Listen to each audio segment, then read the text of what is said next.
The Russian Navy attempted to conceal irreplaceable assets, hidden in the port of Novorossiysk, which has become the new main base for the Black Sea Fleet following the fleet's disaster in Crimea. It was supposed to be secure, but Ukraine located it, and then Ukraine destroyed it. Ukraine turned night into day and obliterated an entire Russian naval port, leaving nothing behind while delivering a fatal blow to a Black Sea fleet that has been rendered nearly useless in the war in Ukraine. Before diving into the details, comment number 2 if you support Ukraine, number 3 if you support Russia, and number 4 if you love peace. On the night of March 1 into the early morning of March 2, Ukraine unleashed a hellstorm of drones targeting the current primary base of the Black Sea Fleet at Novorossiysk. This was no simple raid. Ukraine combined aerial drones and sea surface drones to deliver a massive barrage of firepower, devastating the Novorossiysk base and knocking 5 more vessels out of a fleet once considered key to Russia's chances of victory in the war launched by Putin. We will cover those 5 vessels shortly. But first, the initial reports of the strike came from the Telegram channel Dossier Spiona, which also provided specific figures. The channel reported that Russian air defense units logged a swarm of at least 200 attacking drones, though no statements from the Russian Ministry of Defense have claimed any were shot down, nor have they attributed any damage to drone debris rather than the drones themselves. That silence is unusual for Russia. It suggests Ukraine struck so hard that even a propaganda apparatus accustomed to downplaying Ukrainian attacks could not cover it up this time. The greatest irony is that Novorossiysk was precisely where Russia believed its Black Sea Fleet warships would be safe. As early as October 2023, ABC News reported that Russia began relocating its warships to this base, as Ukrainian missiles and sea drones completely shredded the fleet at its previous base in Sevastopol. This was a tactical retreat by Russia. The move shifted their most valuable warships to a supposedly protected port beyond Ukraine's reach, and even if Ukraine attacked, the defenses were expected to render any damage negligible. Russia continued this withdrawal into 2024, but Andriy Yusov, a representative of Ukraine's main Directory of Intelligence, GUR, made it clear that Russian warships could not hide forever. After destroying missile ships, amphibious assault ships, and an escort vessel, we no longer see them at sea. They are trying to change tactics and seek new defensive tools, but Ukraine's security and defense forces will not wait. They will keep acting, Yusov said in March 2024. 2 years later, Ukraine is indeed acting. Ukraine prepared for an assault like this long ago, and we will explain how later in this account, when we detail what this strike means for Russia's crumbling Black Sea Fleet. Moreover, Ukraine hit far more than just ships in this latest attack, so stay with us to the end to learn more. But first, the targeted strikes. 5 Russian warships took hits. All 5 were believed to play critical roles in Russia's occupation efforts in Ukraine. Let's list Russia's naval losses. First on the list is the minesweeper Valentin Pikul, which United 24 Media reports, a Project 266M vessel suffered significant structural damage in Ukraine's nighttime drone raid. The term minesweeper might suggest a vessel posing little offensive threat to Ukraine, but that is not the case. While its primary role is mine clearance to enable safer transit for other warships, the Valentin Pikul itself functions as a potent fire platform in its own right. Deagle further explains in its profile that the ship can also serve in anti-submarine warfare. That immediately shows how much trouble this warship could cause Ukraine. Although Ukraine does not deploy full submarines, it maintains an inventory of underwater drones, such as the Sea Baby, previously used to strike Novorossiysk. The Valentin Pikul could have helped Russia counter some of those underwater attacks. Could have, but no longer. The ship also threatened Ukraine's aerial drones, missiles, and fighter aircraft. It carried 20 short-range Igla surface-to-air missiles, plus a pair of 30mm AK-306 autocannons. Add in a suite of electronic warfare systems, and you have a vessel capable of self-defense while inflicting massive losses on Ukraine's air and sea assets, with a range of 3,000 nautical miles and endurance of 15 days. Now it is out of the fight, and per United 24 media reports, it will not return anytime soon. Next on the list is the pair of Project 1124M Albatross-class warships, Yeysk and Kasimov. Both small anti-submarine ships were hit while moored at Novorossiysk, and like the Valentin Pikul, they could disrupt Ukraine's underwater drone strategy aimed at further crippling the Black Sea Fleet and targeting Russian infrastructure supporting the war effort in Crimea, such as the Kerch Bridge. Naval Technology provides additional details, noting that Project 1124M vessels are more multi-role than purely anti-submarine. Beyond underwater threats, they can conduct maritime patrol, reconnaissance, convoy protection, communications, and underwater mine laying. Each is crewed by 80 sailors. It is unlikely all were aboard during Ukraine's strike, as confirmed by casualty figures shared later. But even without killing all 160 Russian sailors in this attack, Ukraine took away their ships. Sailors are of little use if they cannot put to sea, so Russia now pays active duty personnel, who can do little more than sit idle and wait. The Project 1124M also packs some firepower alongside its Sugrain Unting Dio. Beyond twin DTA-53 torpedo tubes, it features the OSA MA-2 surface-to-air missile system for engaging helicopters and aircraft. Russia could mount a pair of deck guns, such as the 76.2mm AK-176M or twin 57mm A-220 mounts. In short, these anti-submarine ships are remarkably versatile, and Ukraine did not want Russia exploiting that versatility in the Black Sea. Now Russia cannot. Both Project 1124M vessels are out of commission. At the time of United 24 Media's report, satellite imagery confirmed 5 warships hit, though only 3 had been identified. Now we have details on the remaining 2. That information comes from Euromaidan Press, revealing that the 4th target in Ukraine's overnight strike on March 1-2 was the frigate Admiral Essen. As one of Russia's frigates, the Admiral Essen took a near-direct hit from a Ukrainian drone IB ships, triggering an explosion at its PK-10 decoy launchers, designed to deploy thermal and radar jamming decoys to shield the warship from threats. Apparently, that did not work, did it, Putin? In a March 5 update, Kyiv Post confirmed the Admiral Essen was struck. The outlet added that Ukraine hit the ship so hard it lost the ability to launch its Kalibr cruise missiles. That is hugely significant for Ukraine, as Russia has used Novorossiysk's relative proximity to Ukraine to intensify barrages of missiles and drones. Kalibr cruise missiles have played a massive role in those strikes. We saw it on February 7th, when the New Voice of Ukraine reported a major Russian attack on Ukraine's power grid. Russia fired 24 missiles in that assault, some of them Kalibr.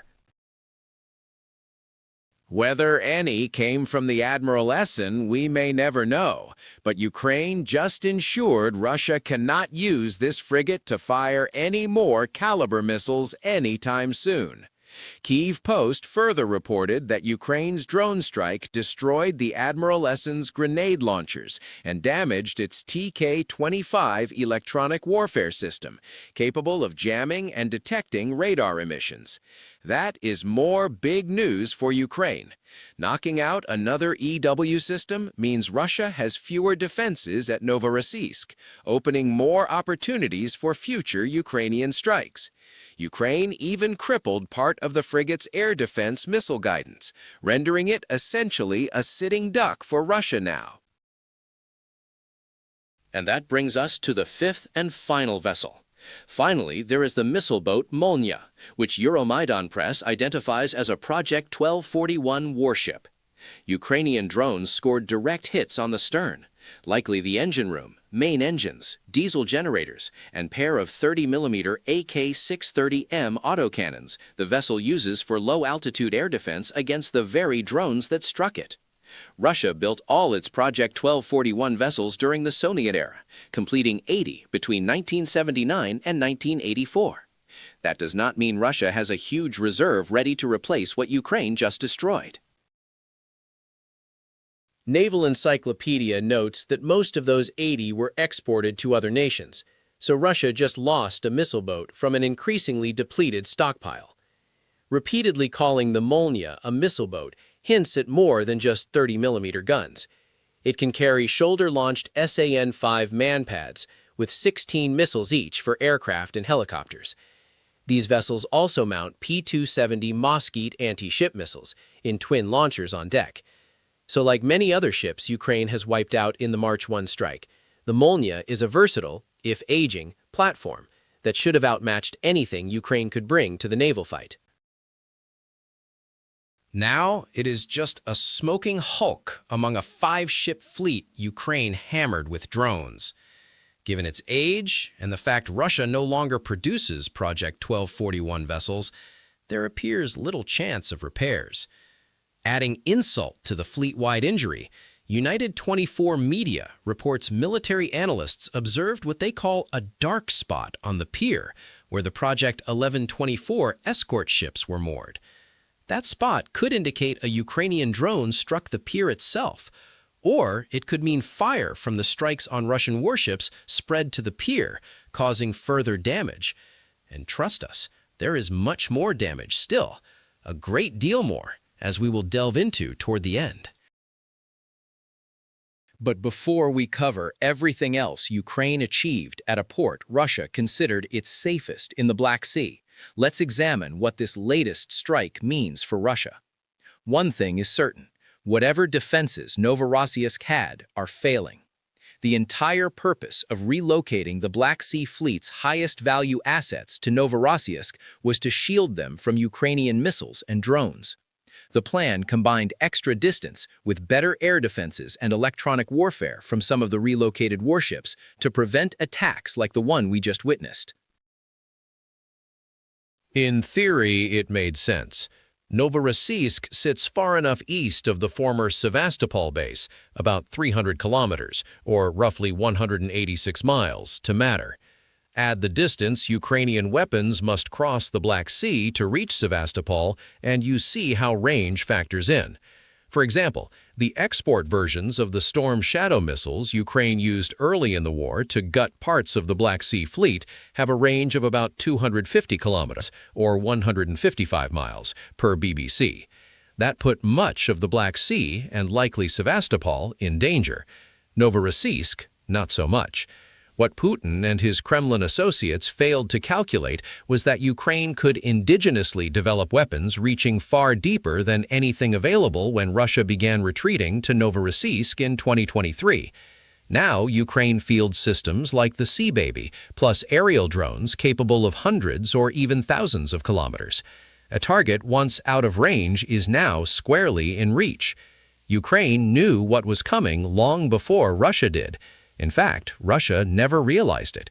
No warships would remain in Novorossiysk if they had, though it is hard to see where those vessels could go without abandoning the Black Sea theater entirely. In September 2025, Ukrainian Navy spokesman Dmytro Pletenchuk directly warned Russia that keeping ships in Novorossiysk would accomplish nothing. "We will destroy them right there, and they understand that perfectly well," Pletenchuk said. Fast forward to mid-December, and Ukraine pulled off what Euromaidan Press called the unthinkable. Ukrainian drones successfully neutralized a Russian Varshavyanka-class submarine at Novorossiysk in a strike that eliminated another Kalibr-capable asset. If Russia missed Pletenchuk's warning, that attack made it crystal clear Ukraine had the means to hit ships Russia tried to hide in its distant harbor. Yet Russia did nothing. Ukraine exploited that inaction on the night of March 1 into March 2. With the December strike exposing Novorossiysk's defensive weaknesses, Ukraine planned an even larger assault to further paralyze the Black Sea Fleet. Russia could stop none of it. And with 5 more warships eliminated, Ukraine now has room to strike repeatedly. By the way, do not underestimate the impact of this latest attack on Russia and its Black Sea component in the Ukraine war strategy. That strategy was already on the brink of collapse before Ukraine's newest strike. As Defense Express reported on February 26th, the Black Sea Fleet had long been functionally crippled before Novorossiysk. At least 25 Russian warships had been knocked out by late February, roughly 1/3 of fleet strength. Now add 5 more to that tally. Their ability to project naval power in the region and beyond has been severely restricted, as they are constantly forced to adapt tactics in a shrinking operational environment, the outlet said of Russia's once formidable fleet. Russia knows its Black Sea failures well, and it cannot do much to fix them. Heads have rolled in Russian Naval Command over this entire affair, and current Black Sea Fleet Commander Sergei Pinchuk appears to be walking a very thin line after late January reports that the Kremlin was considering stripping his authority. But that means little. Russia's only real option now is to keep its warships out of the Black Sea and as far away as possible. Pinchuk may become the latest scapegoat for Russia's Black Sea's blunders, but whoever follows will face the same unanswered problem: Ukraine. Ukraine can strike Novorossiysk. There is nowhere else for the fleet to go without rendering its sole remaining utility, launching missiles into Ukraine from port, obsolete. All this circles back to something mentioned several times already. While losing 5 more Black Sea Fleet warships is catastrophic for Russia, Ukraine's swarm of at least 200 drones inflicted far more damage than what appeared on those vessels. Ukraine's General Staff confirmed as much in a March 2 post, revealing everything else hit in Novorossiysk during the overnight attacks. Ukrainian drones targeted the Sheshkarysk oil depot, a timely reminder to Russia that Ukraine will not ease its campaign against the aggressor's most profitable industry. United 24 Media reported a fire broke out at the complex, and the General Staff added, "Preliminary information confirms badge to oil tankers at the port and the radar station of the S-400 complex." Additional oil losses matter, but knocking out the S-400 system is key to Ukraine's future strategy. That is one more air defense battery meant to stop Ukrainian drones and missiles from reaching Novorossiysk out of action. It means more air corridors open, potentially making the early March strike a prelude rather than a peak for Ukraine. Euromaidan Press added that Ukraine also destroyed guidance radar for an S-300 system and a Pantsir S-2 system. That is 2 more air defense platforms down, and the implications need no repeating.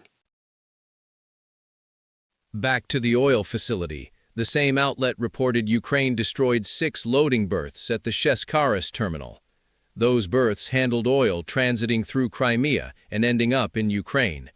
With only 1 left, Russia will face major difficulties sustaining ground forces for at least the coming days.